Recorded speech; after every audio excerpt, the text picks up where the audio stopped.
Good evening, everyone. Thank you for coming to this evening's presentation in honor of Dr. Martin Luther King Jr. I'm Tracy Glad, Executive Director of the Flint Institute of Arts. It's my pleasure to welcome you here to the FIA, and we have a wonderful program for you centered around our current exhibition, Cliff Joseph and the Power of Art, which is now on view in the FIA's African American and African Diaspora Gallery.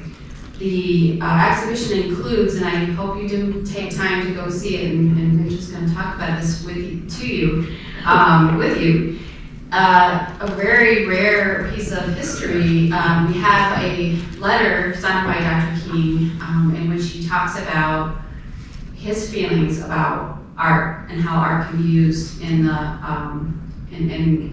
as a powerful tool for change.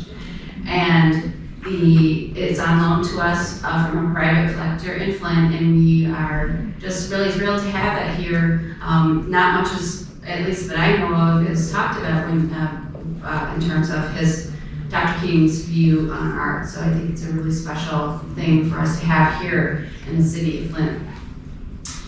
I'm going to introduce Associate Curator Rachael Holstege, who worked on the exhibition. She curated it, and she will discuss artist and activist Cliff Joseph, which was the inspiration for the letter and who Dr. King was corresponding with, and just really showed how through his art Joseph pushed for social change. We're also very fortunate to have here tonight our Flint very own Flint native and artist, Ed Watkins, whose artwork is also on view in the exhibition. He's going to talk to you about that. He'll discuss how the civil rights movement and civil unrest in America have played a pivotal role in influencing his artwork and creative expression. After the two talks, the floor will be open for questions and any community commentary. Take a moment, please, to silence your electronic devices. And please give a big warm, especially on this night, although today I heard it was like spring outside, so I think it was like 30 degrees. So, but please give Rachael a big round of applause and welcome her to the program.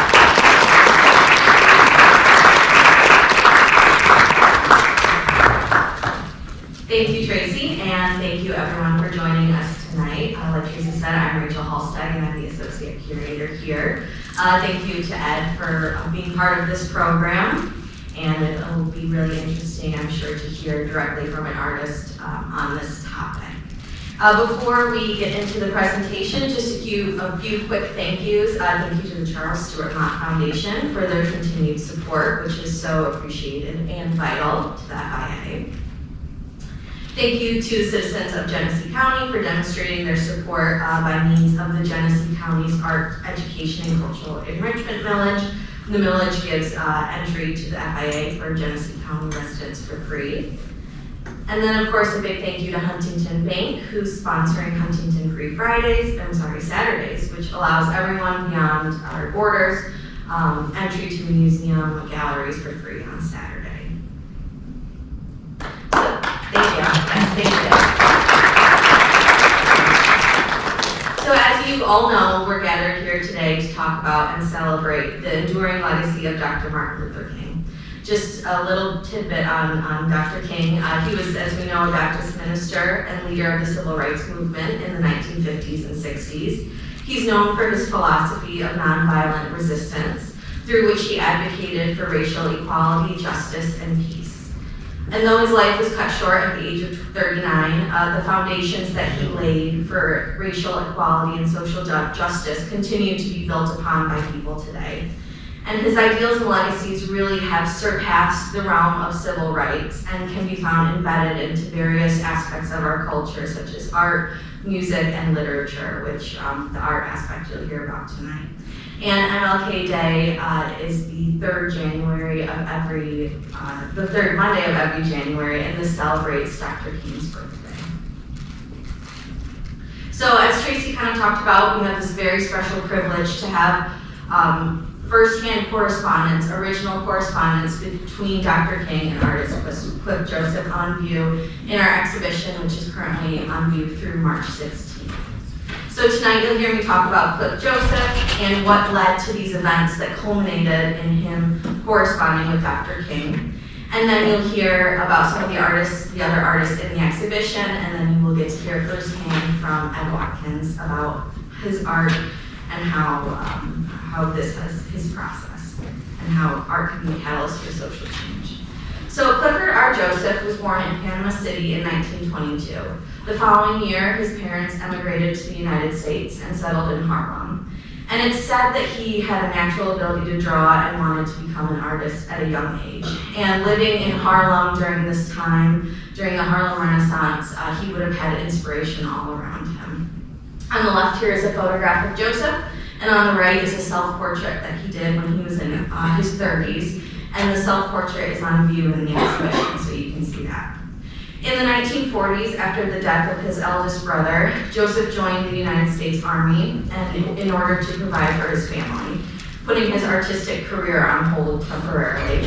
He served for 7 years through World War II, and the horrors that he saw overseas and during the war really solidified his idea that we're all human and that we should all be working together. And so that was one of the things that really influenced him as well.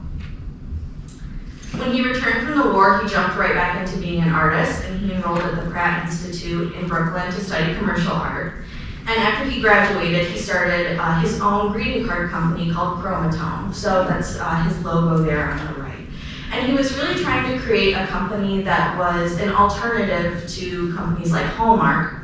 And his designs featured traditional African motifs, and he sold them for a while at a Woolworths in Harlem. And unfortunately, they didn't sell very well, but you'll see in a minute how this company comes into play with his art a little bit more. In the 1960s, he was hired at the Welfare Center in Harlem, and at this job, he not only met his wife, but it acted really as a bridge between his artistic practice and what later would become a lifelong career in art therapy. So Joseph was not only an artist, but he was among one of the first African Americans to professionally practice as an art therapist in the United States. And he was among one of the founding members of the American Art Therapy Association. So Joseph's life really found its trajectory on August 28, 1963, when he and his wife attended the March on Washington, where Dr. King delivered his infamous "I Have a Dream" speech on the stage at the Lincoln Memorial, which you can see in this photo here. One of the most iconic speeches of all time, he called for racial equality, justice, and an end to segregation. In the speech, he outlined his vision for a future where people of all races would be treated equally and live in harmony. Joseph said, hearing these words, and he said that he was part of this crowd, that this experience for him was really his call to activism.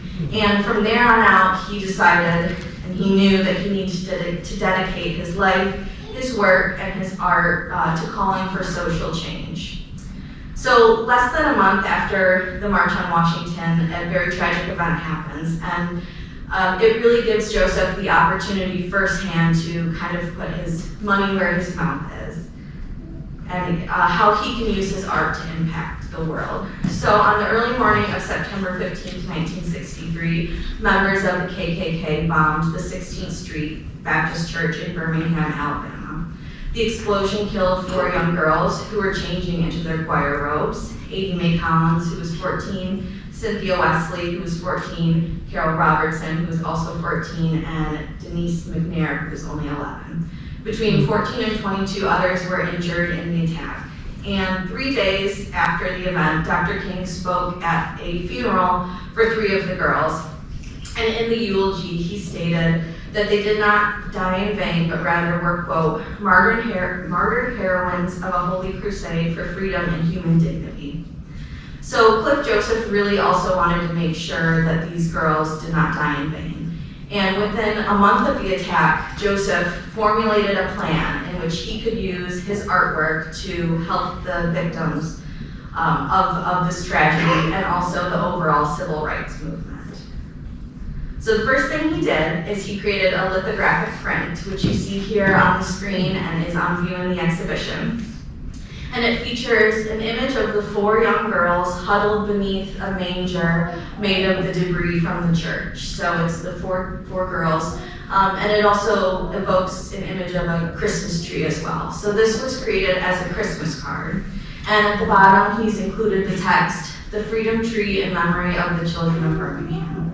So we remember Joseph had this greeting card company. So he took this print and he turned it into a Christmas card, which you can see on the left here. Here's an image from the exhibition. We have one of the cards on view. And on the interior, he included this year, the Freedom Tree, and then you can see his logo on the back there. So what he did is he created this card, and then he wrote a letter to Dr. King at his desk of the Southern Christian Leadership Conference, or SCLC, asking for help in funding the printing of these cards. A quick note on the SCLC, it was an African-American civil rights organization that was founded by a group of Black clergy member and community leaders in 1957. Dr. King, who's on the screen here, was one of the founding members and served as the organization's first president. The SCLC's primary goal was to advance civil rights and social justice for African Americans through nonviolent resistance and direct action. Some of the key campaigns that they organized was the March on Washington, the Birmingham campaign, and the marches from Selma to Montgomery. So Joseph writes a letter to Dr. King at his desk at the SCLC. This is one of the letters that we have on view. It's dated November 29th, 1963. And he starts off the letter by saying, quote, the card enclosed, he sent the card with it.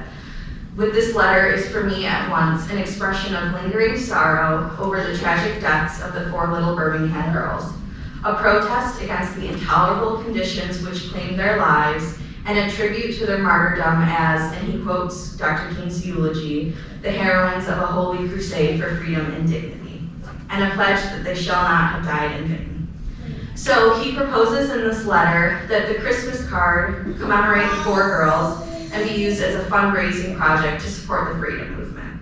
Throughout the letter, he outlines his goals for the project, which includes keeping their memory alive, of reawakening and challenging the consciousness of the apathetic, financial income for the movement, reminding people that freedom is on the line in the upcoming election, and providing funds for the 16th Street Baptist Church and other civil rights organizations. So he had many goals of what a fundraiser like this could do. He asks that the SCLC join in the fundraising effort and closes the letter by saying, as the designer and producer of this card, I continue to pray that the girls, and he lists their names, upon whose sacrifice the inspiration was drawn, will lead us to a rebirth of all, as symbolized by the celebrated birth in the manger, yours in Christ, Clifford R. Joseph. So the SCLC gets back in touch with him and agrees to work with him on this fundraising campaign. And we know from this next correspondence we'll look at that Joseph personally raised $435 for the project. Now today that's almost $5,000. So coming from him personally, it was quite an impactful amount. So we know that from this letter that is on view, and this is one of the ones from Dr. King to Cliff Joseph. So this is dated April 28th, 1965, and in this letter that you can go see on view, Dr. King is thanking Joseph for his contribution of the $435.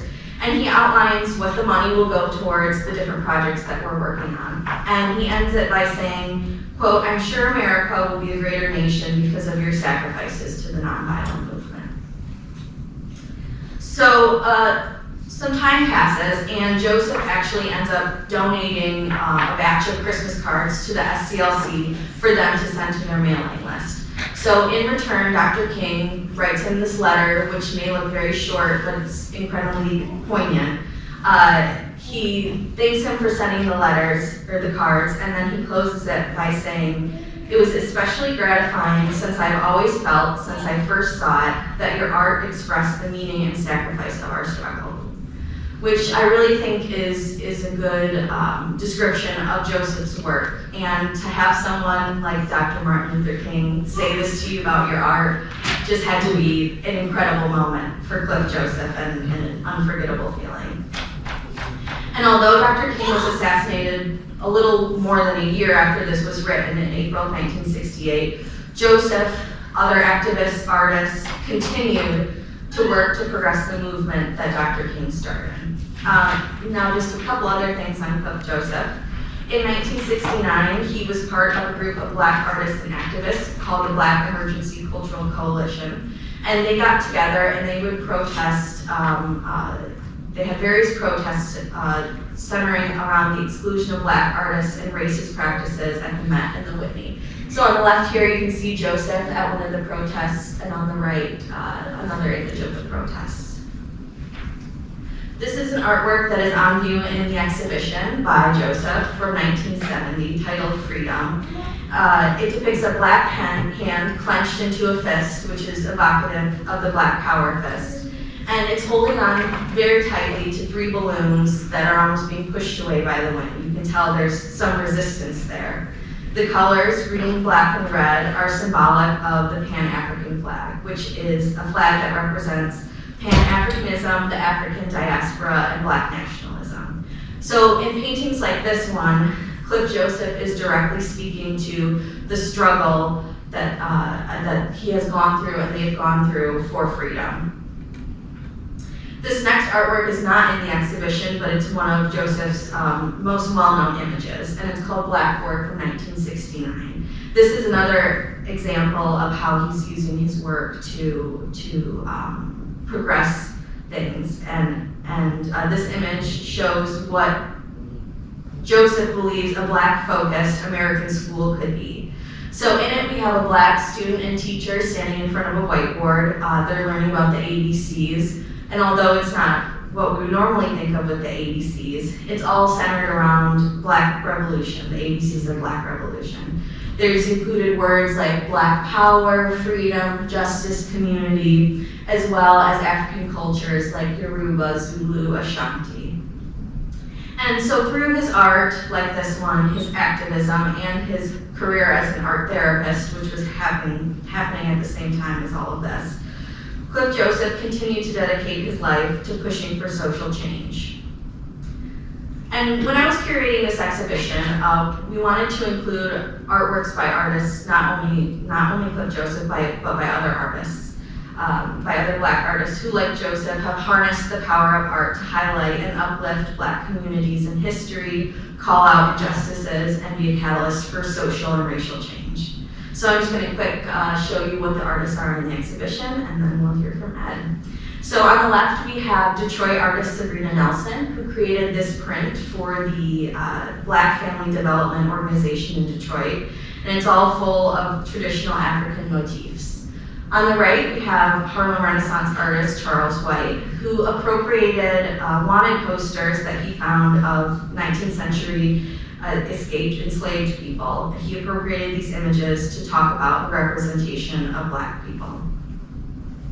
Next we have another Harlem Renaissance artist, Elizabeth Catlett, who dedicated this print to civil rights activist George Jackson. On the right we have quilt maker Yvonne Wells, who has paid homage to Rosa Parks in this beautiful quilt. It's all about the actions that Parks took and then the events that happened because of what she did. One of the most well-known artists of his generation and of all time, Jacob Lawrence, used this painting to bring to light the poor and racially driven conditions of South African gold miners.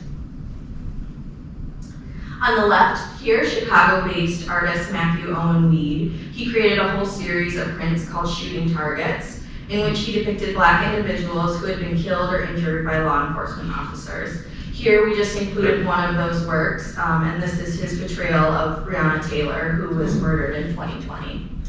On the right, we have the sculpture by Melvin Edwards, which is an homage to journalist and civil rights leader Ida B. Wells. On the left, we have Nelson Stevens, who is one of the founders of AfroCobra, which was a movement in the 1960s that aimed to establish a Black art aesthetic. His works are all about the power and the force within the Black community. And lastly, though certainly not least, we have a drawing by Ed Watkins on the right there. It's titled Breathe and is based on a moment from the 2020 Black Lives Matter protest. And with that, I'm going to turn it over to Mr. Watkins. Thank you.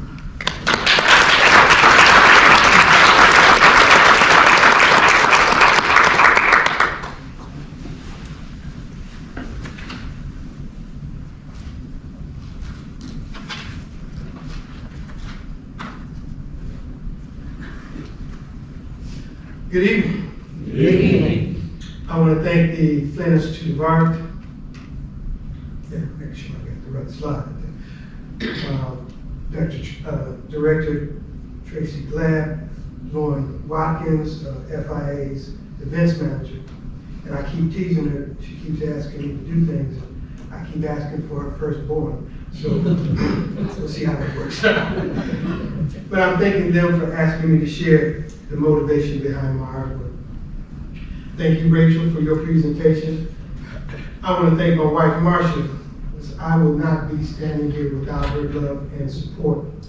And I want to thank all of you for being here this evening, because there's probably 100 other places you can be right now, but you decided to come here. I want to take some time, some moments with you on how the civil rights movement and the civil unrest in America played a pivotal role in influencing my life, my artwork, and my creative thinking. Art is a form of expression that can move people emotionally, while activism is a practice that involves taking action to create social change. But before I get to me, I want to spend some time. Let's start by saying Dr. Martin Luther King's birthday is important because it honors his pivotal role in the civil rights movement and his enduring legacy of promoting justice, equality, and nonviolence. Celebrating Dr. King's birthday is a call for reflection, education, and action. Dr. King transformed the landscape of American society, challenging systemic racism, inspiring many groups and movements for social change. The celebration acknowledges the progress that has been made towards civil rights while reminding this nation of unfinished work, yet still ahead. This poster I designed in 1985 for the Flint African American Festival reminds me that Dr. King's holiday also serves as a unifying moment, trying to encourage people of all backgrounds to come together in the spirit of service and solidarity, with an emphasis on community building that vibrate through a day of observation, of observance, like this one, like the Cliff Joseph exhibition down the hall, and many other celebrations that are going to be going on in the next several days. When it comes to the visual arts, the arts are important to our culture and social lives because it's the medium through which we process our emotions and ideas. I've been blessed to be 75 years old. I've enjoyed more than 50 years of being a working artist. I've seen a lot, I've heard a lot, I've experienced a lot of life as a Black man in America. I've had the privilege of witnessing, listening, participating in cultural and civil rights moments, as well as documenting. And in my life, I've come to understand the power of art in shaping memory and identity. I once heard somewhere, it's hard to be what you can't see.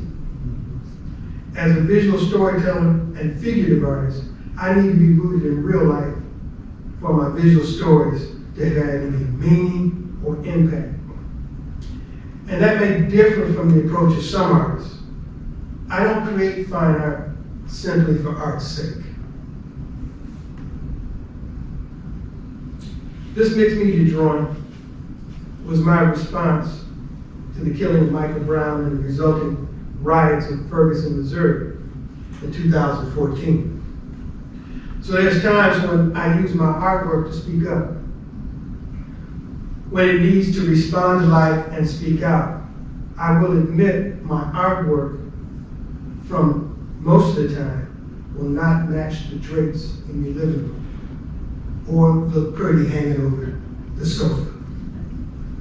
Understanding the shooting of Michael Brown exposed racial issues, unleashing decades of tension in Ferguson and leading to days of protests and unrest.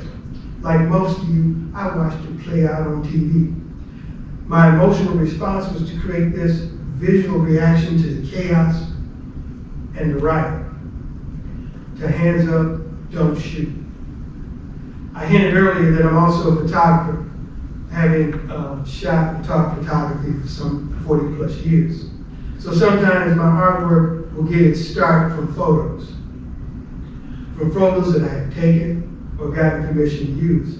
In this case, I contacted and got permission to use this scene shown in the background from freelance photojournalist Alex Labruski. And I shot the photo of my friend Daryl for the foreground image. So why did I create this piece? Why did I need to shine a light on this moment? Well, I had to. I was angry. And the anger marching through my head had to go somewhere. Thank God I've been given the ability to release this stuff, to make it visual, to let it out. Your mind doesn't need to hold all of these thoughts and images, at least not mine, okay? And so I thank God I'm able to empty it. This is why I try to teach my students creative ways to clear their head. As I mentioned, I've also been an educator for some 40-something years. And one of my, purposes is to not only teach a student how to do something, create something, but get that thing rolling in their head out. Most of them came to me because they wanted something to say and they needed to know how to do it. And that was part of my purpose. For years, I told my students that you can find your subject matter by looking at and drawing from life. These three were coming down the hallway to class. They had anger and frustration on their faces, jawing back and forth about something. I grabbed my camera and asked them to step around the corner by the window. I said, I need to show you three what you look like. I shot the photos and developed the film. No, we did not have digital photo cameras at that time. After printing the photo in the darkroom, then showing them the photo, I asked, so what's up? And they said, Mr. Watkins, we just mad sometimes. So I spent the next couple of days listening to them talk about their frustration. I believe this celebration, the King celebration, is also about listening and educating our young people. King said, we are in a unifying moment, and we must encourage our young people to come together in a spirit of service and solidarity. Reverend Al Sharpton gave the eulogy of Michael Brown's funeral and said to the thousands of members feeling Friendly Temple Missionary Baptist Church in St. Louis that Michael Brown should be remembered by inspiring change in how police treat citizens, not for the violent clashes that followed his death. Michael Brown does not want to be remembered for a riot. He wants to be remembered as the one who made America deal with how we're going to police in the United States. Michael Brown's funeral drew a predominantly African-American crowd, many of whom lined up outside the church with anger and frustration on their faces, chanting the rally cry from the protests, hands up, don't shoot, no justice, no peace. Dr. King spoke of the moral obligation to stand up for one's beliefs. This work, titled Introspection in Black, is entitled Introspection in Black. In his speeches and writings, Dr. King expressed the silence and inaction in the face of injustice as a form of complicity. In a 1967 speech, Beyond Vietnam, A Time to Break Silence, he was quoted saying, "A time comes when silence is portrayed." Again, this is a print I did doing my graduate work probably around 2010, 2012. It's a polyester plate print. Anyway, King believed true peace could not exist without addressing injustice and suffering. In his famous letter from the Birmingham jail, he wrote, "Injustice anywhere is a threat to justice everywhere," and that peace built on ignoring oppression is both fragile and immoral. King's work called for individuals to align their actions with their principles, reminding people that change requires not only the belief, but also bold steps, whether through marching, speaking out, organizing, or in the case of me, a visual art storyteller, to use my creative gift to speak up. I'm an accumulation of my experiences in America, and it reflects in the landscape of my artwork. This work is called Put on the Whole Armor. I used the photograph I found in my family album of a relative who was wounded in World War II to create this drawing. At the time that I did this piece, the United States was deploying troops to war zones in Iraq and Afghanistan. Again, I use my artwork as research to construct meaning and understanding for myself, and maybe in some naive way, possibly playback that meaning to you, the viewer. I was raised in Flint during the 1950s and 60s, and the events of the 1960s changed my life forever and eventually influenced my artwork. My parents taught us that life isn't fair, and if you want something different, then sitting on the sidelines wasn't an option. In June of 1963, my family, we walked with some 100,000 people in the Walk to Freedom in Detroit. Maybe some of you my age were there also. Led by Dr. Martin Luther King, that was just a few months before King's March on Washington. My grandkids are trying to get older. In his Detroit speech, he described housing discrimination and school desegregation as some of the main race issues in the North. My parents was also involved and had us involved in the 1967 open housing protest in Flint, a 10-day sleeping on the lawn of City Hall, opposing redlining and denying African Americans the opportunity to buy a house in certain neighborhoods of Flint. And again, if you were around my age, you remember the 1967 Detroit riots. In April of 1968, there were the Detroit riot, Chicago riots sparked by the assassination of Dr. Martin Luther King. There were anti-war protests and riots in August of 1968 at the Democratic Convention in Chicago. In October of that same year, there was Tommy Smith, John Collins, Black Love, and Raised Fist at the 1968 Olympics. In the spring of 1970, President Richard Nixon said he was going to end the war in Vietnam, but instead decided to send troops to invade Cambodia. That started war protests on every college campus in America. I was in college at the time. I was a scholarship athlete. I was a member of the Black Student Union. We attempted and we got the university to create an ethnic studies program, increase the enrollment of African American students at Bowling Green. We helped develop a student development program, Upward Bound, and that's what we were trying to do during that time. But I got drafted during college. My number was 67. I decided to enlist into the United States Marine Corps, and they granted me a delayed time so that I could finish my degree. They will ship me off without even getting that degree. And it's these kinds of life experiences that were happening, affecting me. It was a serious time, and it was a serious time in America, and the art and the music reflected it.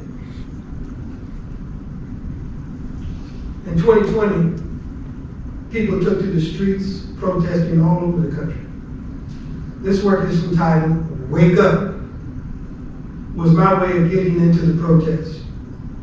As an artist, I tried to use my art to visually say what I may not be able to put into words.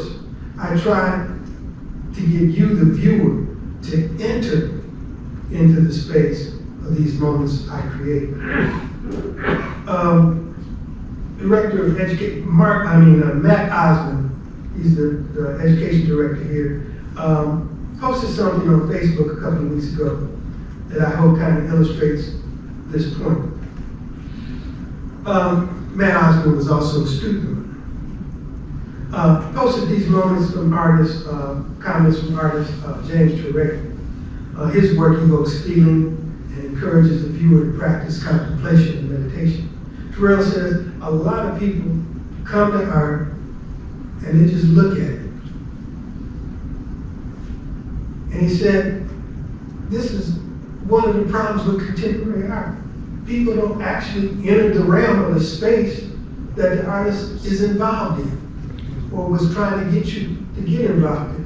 But when we read a book, we're often so involved in the space generated by the author that whatever happens in front of us practically disappears. People can pass by and you don't even notice it. What has happened is you have entered that space the author created.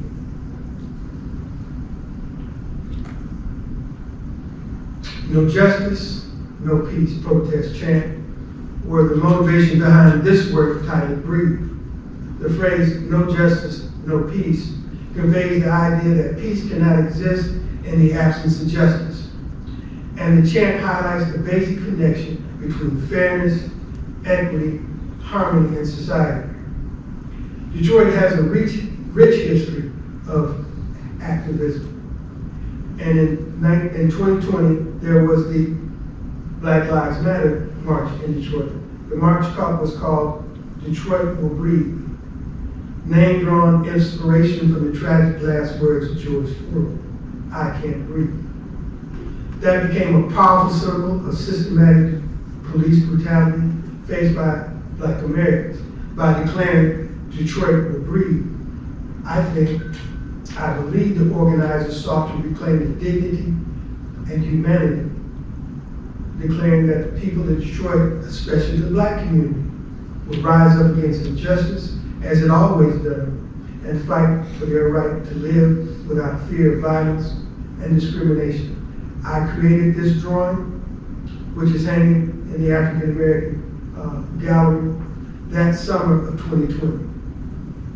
Again, I was at home, 70 years old, like most of you were, in the middle of the pandemic, trying to survive. I couldn't watch 5 minutes of news without getting upset. There were Black Lives Matter marches going on all over the country. There were riots, there was frustration, there was tears, death of my loved ones, the isolation, dealing with the anxiety of the election and the election next week, vaccines and the insurrection. And why breathe? I was trying to, but I knew I had to do something. And so this is how the Lord lines things up. A former student of mine, Ryan Gaza, a Detroit Free Press photojournalist, just happened to share a few photos he shot of the Detroit Will Breathe March. And I saw this gesture of Tristan Taylor, the organizer of the Detroit Will Breathe March, and asked Ryan permission to use it as inspiration to create this mixed media drawing titled Breathe. I wrote on his t-shirt, "No justice, no peace."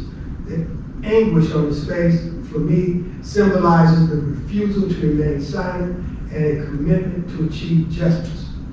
One of the earliest widely recognized uses of no justice, no peace came in 1986, following the death of Michael Griffin, a black man killed in a racially motivated attack in Howard Beach, New York.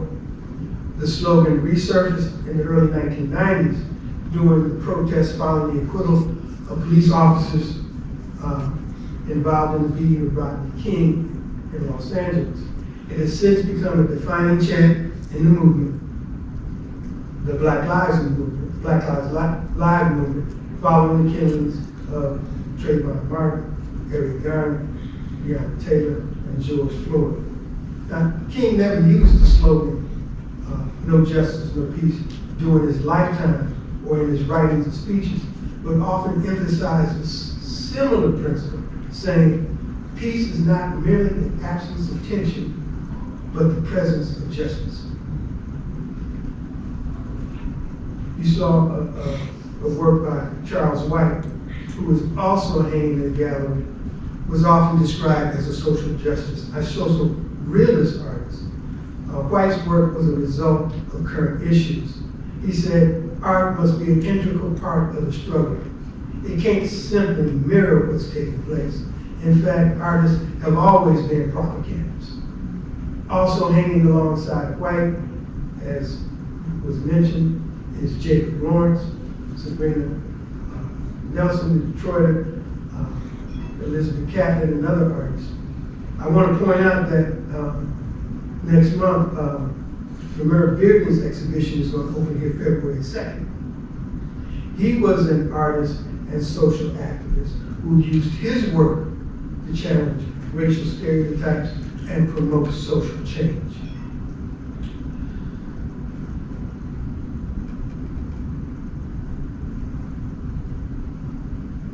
So I believe I create work that is culturally, spiritually, and socially motivated. I visually see what I hear. I'm a visual learner. I create artwork inspired by the distinctive and spiritual nature of my African American experience. Artwork, if you enter it, can start conversations about issues and ideas. I hope you enjoyed the Cliff Joseph exhibition. We are our memories. We are our stories. Start a conversation. Thank you.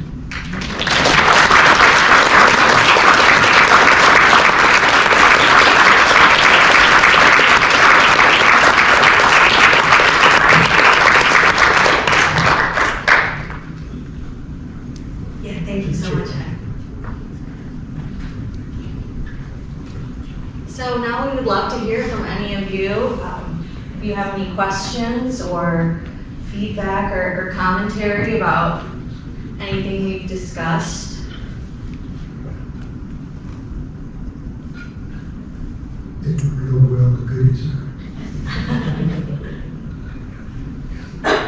Yeah, please. For someone who draws sticky, because I just have no idea, are there other mediums that you would suggest for someone like me to relieve those kinds of anxieties that one may experience in life? I want to answer that in a couple of different ways. When you were growing up and you were on the phone chatting up Sister Bowles over there and had a pencil or a pen in your hand, were you scribbling or doodling or making some marks on something? Have you ever done that? Yes. Yes. That's drawing. Okay. Okay. There's a technique I use to help people enter a drawing. They get intimidated by a sheet of paper. So I teach them a technique called gesture drawing. And it is pretty much scribbling, energy, allowing that pencil to just dance around that figure inside, outside. And because for me, a drawing starts from the inside out. It starts with energy. Then you work to the edge. So what I'm trying to say is you already know how to draw, and stick figures are okay. All right. After 40 years of teaching everything from drawing, you name it, painting, 2D, you name it. I believe I can teach anybody how to draw if they wanted to. Thank you. You may have that opportunity.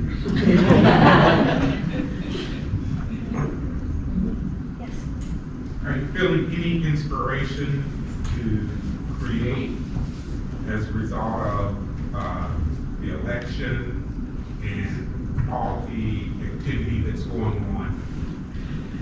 Yes, ma'am. Yeah, I am. And as I mentioned, I've had to teach myself how to turn my head off, my brain off, when I get ready to go to bed at night.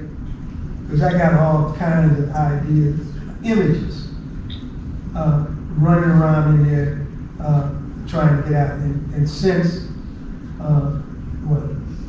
when Kamala Harris got into the race and all that, yeah, I've had a ton of things running through his head. And I'm still sifting through them to decide what I might do to record this time. If that answered your question. Yes, it does, because it's such a, I don't know how to get it out. What's happening now is so once in a lifetime for us. Right, yeah, and here's the deal. And I've said this to a couple of people. If you are over 65, you are living in the most unique time in history. 50 years ago, we had Jim Crow. Right. And here we are now. Okay, so, I don't know. I hope these young people are listening, watching, and an adult or mature person is trying to teach and listen, because they're going to need it. Because some of them just sometimes don't know what's going on. You know? And I don't want to get into TikTok, but we'll give them another second. Yes. Is most of your drawing from photos or No. just out of your mind? All of the above. No, they're not all from photos. I am a photographer, so if I wanted to do your drawing or use you as a model for something I'm thinking about, I'll ask permission and we'll get together and we'll try to use you as a character in this scene. So I will use photographs. But before I got to that point, I have doodled, I have scribbled, I have wrote, I have planned, I have thought about it. You know, I might have even sketched a couple of times before I even decide that I need a photo reference. And I think, so if you're ever at my church, you'll see me running around with a camera. I'm given the unique privilege of photographing church in Cessna. And so I have a series of drawings called the Preach series. And they're from all the preachers that have come to our church to preach. And they're generally around the sermon text. And again, they'll start with me scribbling on church bulletins, and you name it, and then they evolve into an image where I did. Did that answer for you? So you just went to the process to make the drawing. Do you ever keep a montage of that from your first inkling of idea, your first diddle, to the product? I got a stack of index cards about this high next to my computer of notes, scribbles, ideas, thoughts, bits of photographs, and I haven't, and then I did say that for about several years, almost 8, I was an illustrator designer for the Flint Journal. So I would do probably at least 2 or 3 editorial illustrations a week and some other things. And so all this stuff is, my kids when I go are either going to burn it or make a mint, I don't know. But I see an exhibition of that, okay, of how I went from here to there. Is that what you're referring to? Yes, yes. So that tells a story in itself. It does. It does. It tells more of a story about me and what I'm going through than anything else. But yeah. Yes. Having experienced so many like social political like changes and things, was there ever a time that you maybe were demotivated in your artwork to like create things like that? And like, Was there a time I was not motivated? yeah. No. I mentioned that my brain, I had to teach it, train it to turn off. Okay. If you listen to there's a gap of time in there from 1975, 76 to probably 1995. Okay. And that's a whole nother set of drawings, and ideas, and thoughts, and things that I might have been going through. I became a parent. Marsha and I were raising kids. We were both trying to find teaching jobs. We were both and we found out that we should not teach for the same school district if they go on strike. But no, I think drawing is the thing that keeps me sane. Okay? It's therapy for me. Any other thoughts? I have a comment and a question, I guess. There's a lot of extra art thing. We always like to draw and sketch and whatever.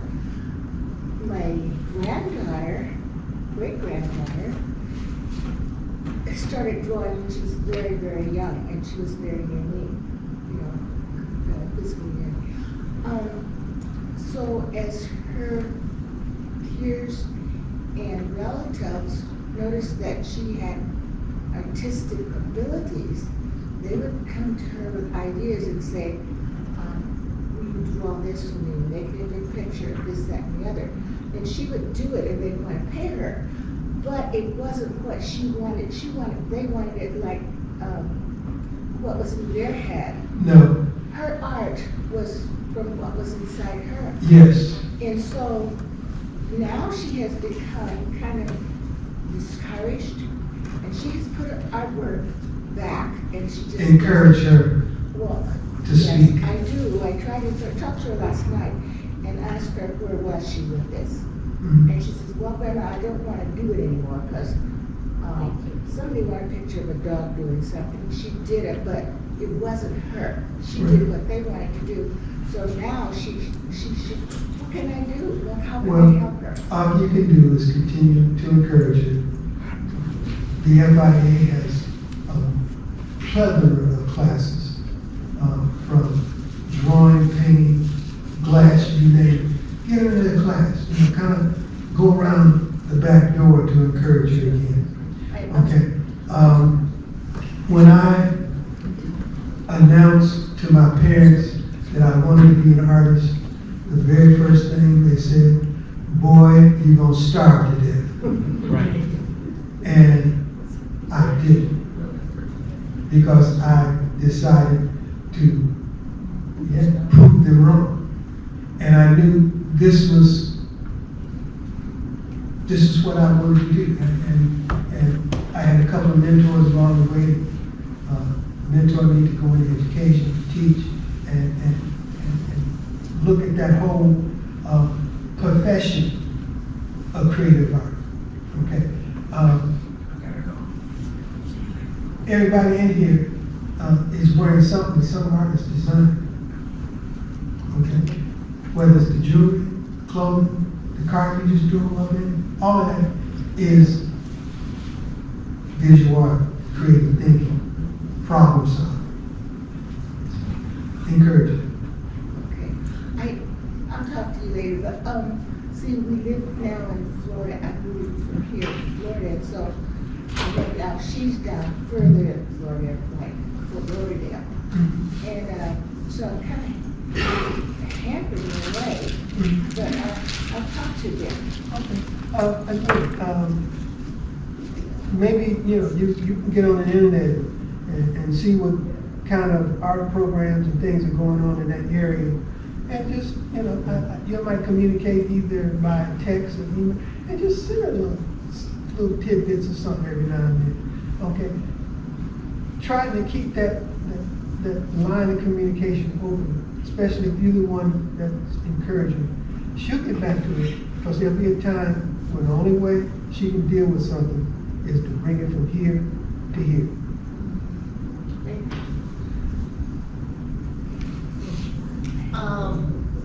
I wanted to ask you about, first of all, what medium did you use? Was it oil, watercolor? For what?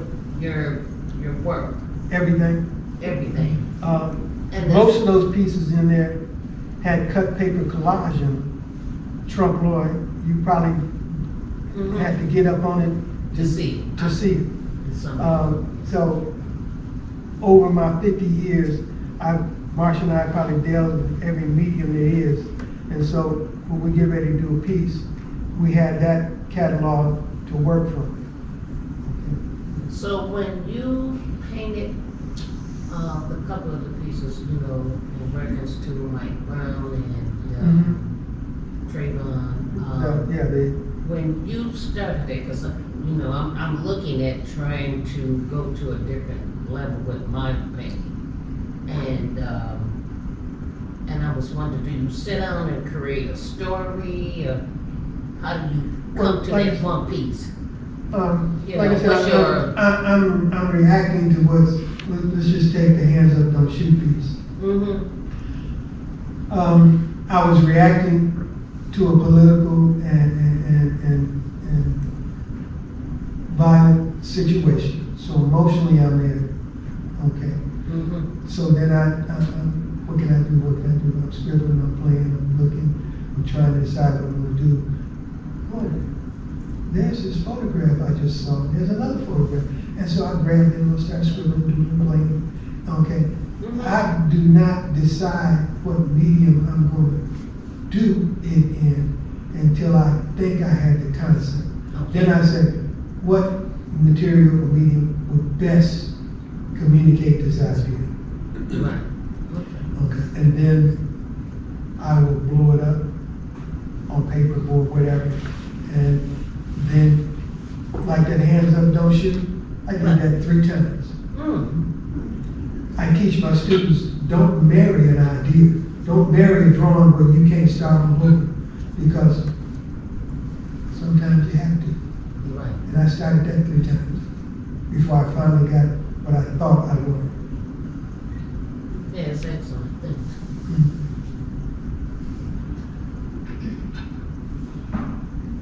All right. I think we got one more, and then we have one special thing to do before everyone leaves. I want to just get up and express my thanks to Ed and his artistry. I believe in celebrating our own. I'm excited to be here. I'm excited to hear you talk. I'm excited to hear you talk about your work. And I always think about this one blues song. I wanted to say the second part of it. love the one you with. And I'm excited to be with you Thank you. in what you've done. I appreciate it. Somebody said to me, the other day on Facebook, they DM'd me and they said, well, so how does it feel? It took you a lifetime to get here. And I wrote back, yeah, but I can smell the flowers. Right. Beautiful, Ed. Thank you so much for being here tonight and giving us your time and insight. And hearing firsthand from an artist is so special, and it was great. Thank you very much. Thank you.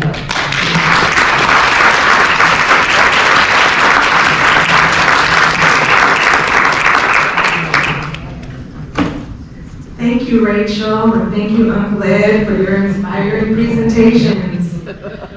We invite you to view the Cliff Joseph and the Power of Art exhibition and all of our galleries until 8 p.m. this evening. Before we go, I would like to share a moment with you and to sing Happy Birthday in celebration of Dr. King. In June 26, 1981, to promote the campaign to have Dr. Martin Luther King Jr.'s birthday become a national holiday, Stevie Wonder released this song.